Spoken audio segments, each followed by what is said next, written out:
तरह की स्टूडेंट जो आपका अर्थशास्त्र का पेपर होने वाला है त्रैमासिक, तो आज हम बात करने वाले हैं आपके त्रैमासिक पेपर की। तो स्टूडेंट से बहुत सारी कमेंट आ रही थी कि सर अर्थशास्त्र का पेपर डाल दो ताकि हमारी परीक्षा में मार्क्स अच्छे आ सके। एक तो लाइक और शेयर ठोक दीजिए, महाकाल का दबा के लाइक और शेयर ठोक दीजिए।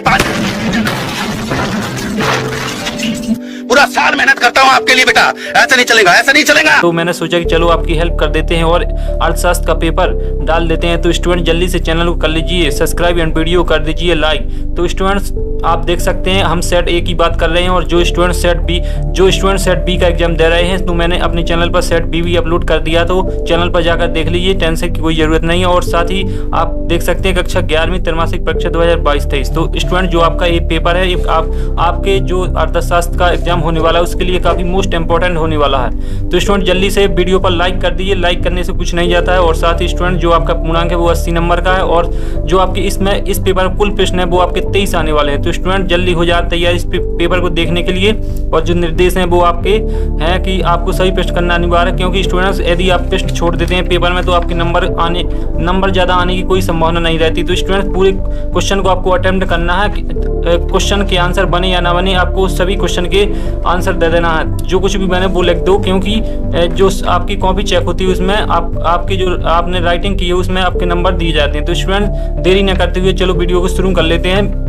तो स्टूडेंट आपका पहला क्वेश्चन है बहुविकल्पी प्रश्न। तो आपका 1 नंबर में है भारत में हरित क्रांति किन फसलों में सही रही। तो स्टूडेंट आपको 4 विकल्प देखने को मिलेंगे, गेहूं व चावल, गेहूं व आलू, चावल और कॉफी, चावल और चाय। तो स्टूडेंट इसमें आपका हो जाएगा पहला गेहूं और चावल। इसके बाद दूसरा ग्रामीण विकास और कृषि क्षेत्र को सागा सुविधा उपलब्ध कराने वाली सर्वोच्च संस्था कौन सी है। तो स्टूडेंट आपको 4 ऑब्जेक्ट मिलेंगे।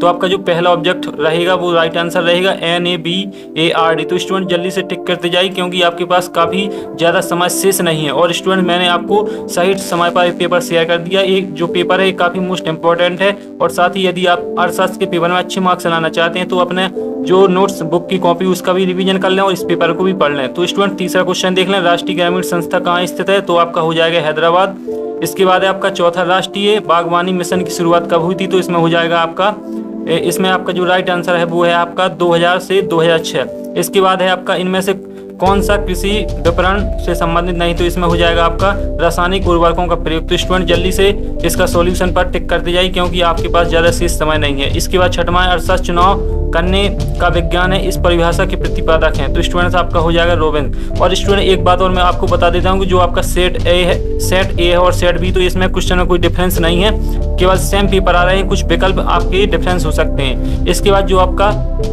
क्वेश्चन नंबर दूसरा, रिक्त स्थानों की पूर्ति कीजिए, 7 नंबर में है। तो पहला देख लें, खालिस्तान डॉट को आधुनिक अर्थशास्त्र का जनक कहा जाता है। तो जो स्टूडेंट इसमें सॉल्यूशन होगा वो होगा आपका रॉकेक्स। इसके बाद है आपका रिजर्व बैंक के सांख्यिकी विश्लेषण विभाग की स्थापना डॉट हुई थी। तो इसमें हो जाएगा आपका जो स्टूडेंट आपका पहला खालिस्तान है इसमें हो जाएगा एडमंड स्मिथ। और जो दूसरा खालिस्तान है इसमें हो जाएगा आपका 1959। इसके बाद है तीसरा, वास्तविक माध्य के लिए विचलनों का जोड़ा, इसमें 0 हो जाएगा। ब्रिटिश शासन के अंत में औद्योगिक क्षेत्र में भारत की स्थिति बड़ी डॉट थी, तो इसमें हो जाएगा खराब। तो स्टूडेंट्स मैं आपको इसका जो पेज है सॉल्यूशन का वो आपको मैं दिखा देता हूँ। इससे पहले हम ऑब्जेक्ट को पूरा कर लेते हैं, इसके बाद मैं आपको सॉल्यूशन का पूरा पेज दे दूंगा, तो आप स्क्रीनशॉट लगा लेना। इसके बाद है आपका 5वां, अल्प बेरोजगारी को डॉट का ही एक भाग कहा जाता। तो इसमें हो जाएगा आपका आदर्श बेरोजगारी। इसके बाद है पाकिस्तान में सेवा क्षेत्र में समृद्ध डॉट है, तो इसमें हो जाएगा आपका रुक गई। इसके बाद है आपका राष्ट्रीय ग्रामीण विकास संस्था डॉट में स्थित है, हैदराबाद हो जाएगा। तो स्टूडेंट जल्दी से जो आपका खालिस्तान का सॉल्यूशन है वो आपका ये रहा, इसके स्क्रीनशॉट लगा लें ताकि आपको सॉल्यूशन प्राप्त करने में कोई दिक्कत ना हो। तो स्टूडेंट्स आप बात कर लेते हैं अगले क्वेश्चन की। तीसरा क्वेश्चन है सही जोड़ी बनाइए। तो आपको इसकी सही जोड़ी बनाना 6 नंबर में है। पहला क्वेश्चन है अर्थशास्त्र का संबंध मानव कल्याण से है, इसकी हो जाएगी परिवहन संसाधनों का विकास। राष्ट्रीय आय की गणना एवं सामाजिक आर्थिक सर्वेक्षण, इसका हो जाएगा आपका समांतर माध्य। इसके बाद है केंद्रीय प्रवृत्ति की माप, तो वो हो जाएगा NSSO। इसके बाद है आपका चौथा, ब्रिटिश शासन के लाभकारी प्रभाव, तो इसका हो जाएगा मार्शल। प्रधानमंत्री ग्रामोदय योजना, इसका हो जाएगा आपका 1949। और इसके बाद है आपका आखिरी सही जोड़ी, चीन गणराज्य की स्थापना, तो इसमें हो जाएगा आपका निर्धनता उन्मूलन कार्यक्रम। तो स्टूडेंट बहुत ही मोस्ट इंपॉर्टेंट आपकी सही जोड़ी होने वाली, मैंने आपको सॉल्यूशन दे दिया, जल्दी से इसे देख लें। इसके बाद बात कर लेते हैं चौथे क्वेश्चन की। प्रत्येक क्वेश्चन का आपको एक शब्द एक वाक्य में आंसर दे देना। 7 नंबर में पहला है आपका चुनाव की समस्या को आर्थिक समस्या का नाम किसने दिया। तो इसमें लिख लेना है आपको रॉकेक्स। इसके बाद है आपका जो दूसरा क्वेश्चन है, एक आदर्श प्रश्नावली का आकार किस प्रकार का होना चाहिए? तो इसमें जो आपका राइट आंसर हो जाएगा वो हो जाएगा छोटा। इसके बाद है आपका किसी श्रेणी के पदों के मूल्यों के योग में उनकी संख्या का भाग देने से जो मूल प्राप्त होता है उसे क्या कहते हैं? तो इसमें लिख लेना आप समांतर माध्य, जल्दी से टिक करते जाइए। इसके बाद चौथा है आपका स्वदेशी साधनों का बड़ी मात्रा में दूसरे राष्ट्रों को अंतरण क्या कहलाता है? तो इसमें हो जाएगा आपका आर्थिक निष्कासन, जल्दी से टिक करें। इसके बाद है आपका ऐसे व्यक्ति जो आप क्या कहेंगे जो प्रचलित मजदूरों दरों पर कार्य करने की इच्छा, योग्यता व सामर्थ्य रखते हुए उसे कार्य प्राप्त नहीं होता, उसे क्या कहेंगे हम? बेरोजगार।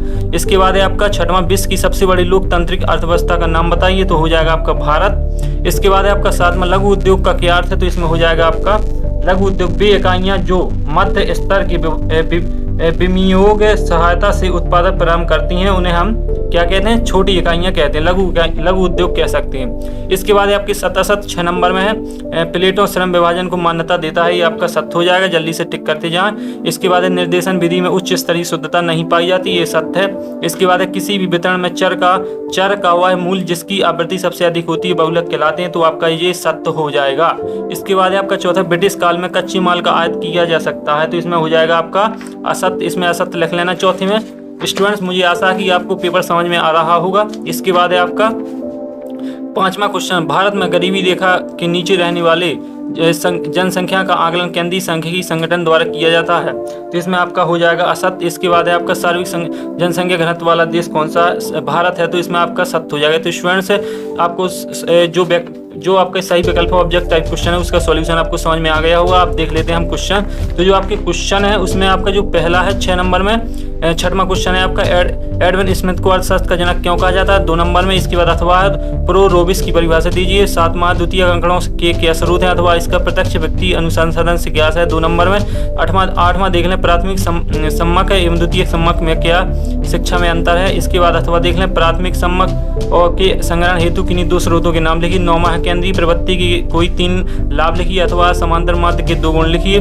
10वां देख लें, माध्यिका किसे कहते हैं अथवा बहुलक का अर्थ बताइए। 11वां देख लें, सापेक्ष गरीबी से क्या आशा है अथवा है भारत में निरपेक्ष निर्धनता का अनुमान लगाने के लिए किस अवधारणा का प्रयोग किया गया? तो स्टूडेंट, ये आपके 2 नंबर में सभी क्वेश्चन हो गए, जल्दी से स्क्रीनशॉट लगाते जाएं। यदि आप पीडीएफ चाहते हैं तो मैंने टेलीग्राम की लिंक अपनी डिस्क्रिप्शन में प्रोवाइड करा दी है आपको, तो वहां से जाकर टेलीग्राम को ज्वाइन करके वहां से पीडीएफ प्राप्त कर लेना। इसके बाद आपका भारत में निर्धनता की क्या कारण अथवा है आपका बेरोजगारी का क्या अर्थ है? 13वां देख लें, स्वास्थ्य संकेतों को लिखिए अथवा भारत और पाकिस्तान ने कौन सी समान नीतियां अपनाई थी। 14 देख लें, निजीकरण से क्या है अथवा आर्थिक सुधारों को समझाइए। 2 नंबर, अभी आपके सभी 2 नंबर में क्वेश्चन चल रहे हैं। 15वां, निजीकरण के पक्ष में 2 तर्क दीजिए अथवा उदारीकरण का क्या आशा है? स्टूडेंट्स, बहुत ही मोस्ट इंपॉर्टेंट क्वेश्चन मैं आपको शेयर कर रहा हूँ। इसके बाद 16 है, अर्थशास्त्र की धन केंद्रीय परिभाषाओं की एक मुख्य विशेषता लिखिए अथवा है मार्शल के विचार में अर्थशास्त्र की प्रमुख विषय वस्तु धन होकर धन का प्रयोग है, इस कथन का परीक्षण कीजिए। 17 देख लें, एक आदर्श प्रश्नावली में कौन से गुण आवश्यक होते हैं अथवा इसका प्रत्यक्ष व्यक्तिगत अनुसंधान के गुण लिखिए। 18 देख लें, समांतर मध्य की गणना हेतु व्यक्ति श्रेणी की प्रत्यक्ष विधि का सूत्र लिखिए अथवा नीचे कुछ विद्यार्थी की आयु दी गई उससे उनकी माध्य आयु ज्ञात कीजिए। माध्य का आयु आपने 10 में पढ़े हैं, आप निकाल सकते हैं। 19वां, उपभोक्ता कीमत निर्देश एवं थोक कीमत निर्देशक में मूलभूत अंतर बताते हुए थोक कीमत निर्देश सन के प्रमुख उपयोग बताइए अथवा इसका निर्देशन की परिभाषा लिखते हुए सरल एवं भारतीय निर्देशक की इन 2 बिंदुओं में तुलना कीजिए। आपके 3 नंबर में सभी क्वेश्चन, जल्दी से स्क्रीनशॉट लगा लें ताकि आपको प्रश्न प्राप्त करने में कोई दिक्कत न जाए। बात कर लेते हैं पेपर की एंड क्वेश्चन की, जो आपके एंड क्वेश्चन इस पेपर में रहने वाले। तो आपका जो 20वां है, निम्नलिखित आंकड़ों की सहायता से 1994 को आधार वर्ष मानकर 2007 का जीवन निर्वाह लागत निर्देशांक ज्ञात कीजिए। इसके बाद इसका अथवा देख लें, निम्नलिखित आंकड़ों की सहायता से फिशर के आदर्श निर्देशन की गणना कीजिए। इसके बाद 21वां, राष्ट्रीय निवारण के प्रमुख कार्यक्रमों की आलोचनात्मक व्याख्या कीजिए अथवा निरंतर के अभाव में निरंतर दूर करने हेतु उपाय बताइए। 4 नंबर में अब आपकी स्टूडेंट 4 नंबर के 4 क्वेश्चन आएंगे। आपका 22वां, भारत में कृषि उत्पादकता कम होने के प्रमुख कारण बताइए अथवा भारतीय कृषि की प्रमुख विशेषताओं की विवेचना कीजिए।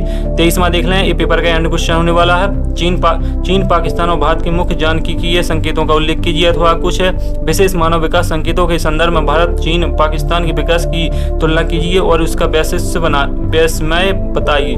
तो स्टूडेंट ये रहा आपका वो पेपर जो मैंने आपको शेयर कर दिया है और मुझे आशा है कि आपको समझ में आ गया होगा। और साथ ही स्टूडेंट्स इस पेपर को पढ़ लें और अपना नोट्स का पूरा रिवीजन कर लें, तभी आपके अर्थशास्त्र का जो पेपर होने वाला है उसमें आप फुल मार्क्स पाने वाले हैं। तो अगले वीडियो में फिर मिलते हैं, तब तक के लिए जय हिंद।